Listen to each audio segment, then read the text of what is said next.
কুফানগরীতে এক নাস্তিক ছিল। সে বলে বেড়াতো, আমি আল্লাহরে দেখি না তাই মানি না। কুফানগরীর লোকজন বলে, আমাদের এক ইমাম আছে নাম নু'মান ইবনে সাবিত, উনার সাথে বসলে তুমি আল্লাহরে দেখতে পাবা। সে বলে, তাই তাহলে তোমাদের ইমামকে ডাকো। সাইয়েদনা ইমাম আবু হানিফা টাইম দিলেন, এই জুমার দিন, আজকে জুমার দিন না, এই জুমার নামাজের পরে ঠিক ভর দুপুরে 2টায় সবাই আমরা একত্রিত হব। নাস্তিকও আসবে, সাইয়েদনা ইমাম আবু হানিফাও আসবে।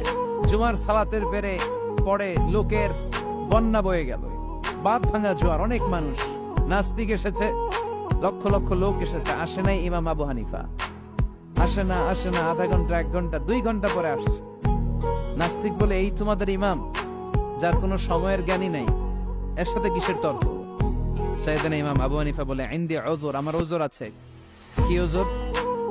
সাইয়েদনা ইমাম আবু হানিফা বলেন, আমি ঘর থেকে বের হয়ে আসার পথে একটা নদী পার হয়ে আসতে হয়।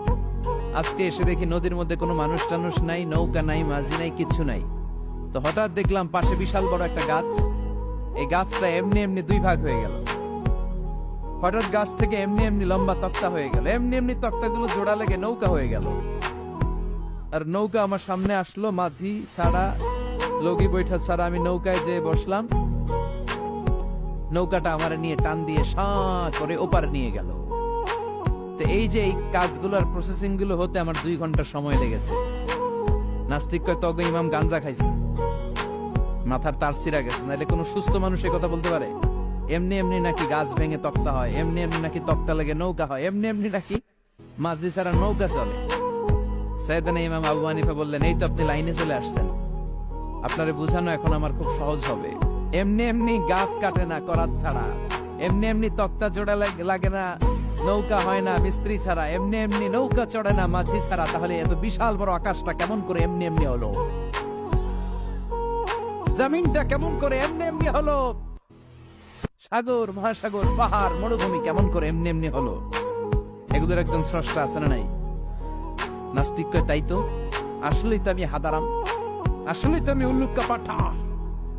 এইভাবে তো আমি কখনো ভেবে দেখি নাই, এইভাবে তো কখনো চিন্তা করি নাই। ওই বাপ, তুমি আমার ঘুমন্ত বিবেককে জাগিয়ে দিয়েছ, তুমি আমার চোখের সামনের পর্দাটা উঠিয়ে দিয়েছ, তুমি আমার দৃষ্টিভঙ্গিকে পরিবর্তন করে দিয়েছ। ওই ইমাম, তুমি আমার চোখ খুলেছ, তুমি আমাকে হক চিনতে সাহায্য করেছ। আর দেরি করতে চাই না, আমারে পড়িয়ে দাও লা ইলাহা ইল্লাল্লাহু মুহাম্মাদুর রাসূলুল্লাহ। কালিমা পড়ে মুসলমান হয়ে গেছে। আল্লাহু আকবার পড়েন। এমনি নাস্তিকদের জন্য এই সূরার ভিতরে আল্লাহ তাআলা অনেক দিগদর্শন রেখেছেন, জীবন দর্শন রেখেছেন।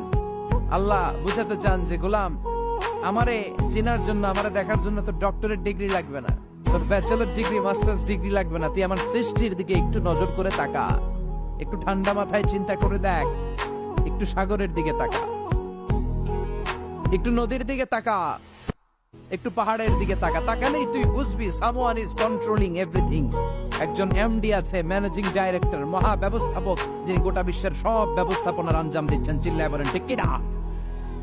আল্লাহ বলে, তুই সাগরের দিকে তাকা, পাহাড়ের দিকে তাকা, নদীর দিকে তাকা।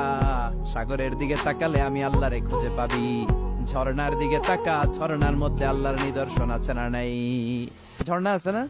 এই ঝর্ণার দিকে তাকাবেন, ঝর্ণার ঝরঝর শব্দের আওয়াজগুলো বুঝার চেষ্টা করবেন, দেখবেন ঝর্ণা আপনাকে বলে দিবে যে আমার স্রষ্টা কে। আল্লাহর সৃষ্টির দিকে তাকালে আল্লাহরে পাওয়ার সুযোগ আছে না নাই? এই তথ্যগুলো, এই উপাত্তগুলো, এই মেসেজ আর ইনফরমেশন গুলো আল্লাহ তাআলা এই সূরার ভিতরে ভরে দিয়েছে। শুনতে রাজি আছেন? আওয়াজ করে বলেন তো সূরার নাম, আরো জোরে সবাই বলেন। কি নাম? মুলক। মুলক মানে কি? মুলক মানে রাজত্ব, মুলক মানে ক্ষমতা, মুলক মানে পাওয়ার, মুলক মানে কিংডম, মুলক মানে সভরেইনটি, মুলক মানে অথরিটি কার? এজন্য রব্বুল আলামিন বলেন, তাবারাকাল্লাযী বিয়াদিহিল মুলকু ওয়া হুয়া আলা কুল্লি শাইইন কাদির।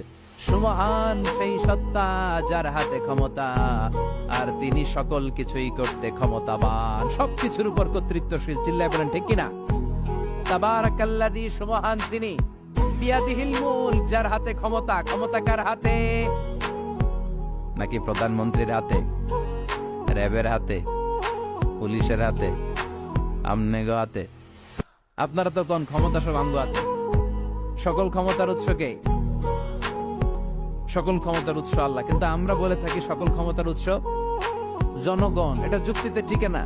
কি ক্ষমতা আছে আমাদের? কি ক্ষমতা আছে? কোনো ক্ষমতা নাই। মানুষকে আল্লাহ তেমন কোনো ক্ষমতাই দেয় নাই। যেটা দিছে এটার ক্ষমতা বলা যায় না। চিল্লায় বলেন ঠিক। আসল ক্ষমতার মালিক হলেন আল্লাহ। আমাদেরকে তো আল্লাহ দুর্বল করে বানিয়েছেন। ওয়া খালাকাল ইনসানু দাঈফা। আমাদেরকে দুর্বল করে তৈরি করেছে কে? শুধু আমরাই দুর্বল না, আমি দুর্বল, আমার বাপ দুর্বল, আমার দাদা দুর্বল, আমার 14 গোষ্ঠী দুর্বল। আমরা দুর্বলের ঘরের, চিল্লায় বলেন দুর্বলের ঘরের, সেই দুর্বলের ঘরের দুর্বল কয় আমরা সব ক্ষমতার উৎস।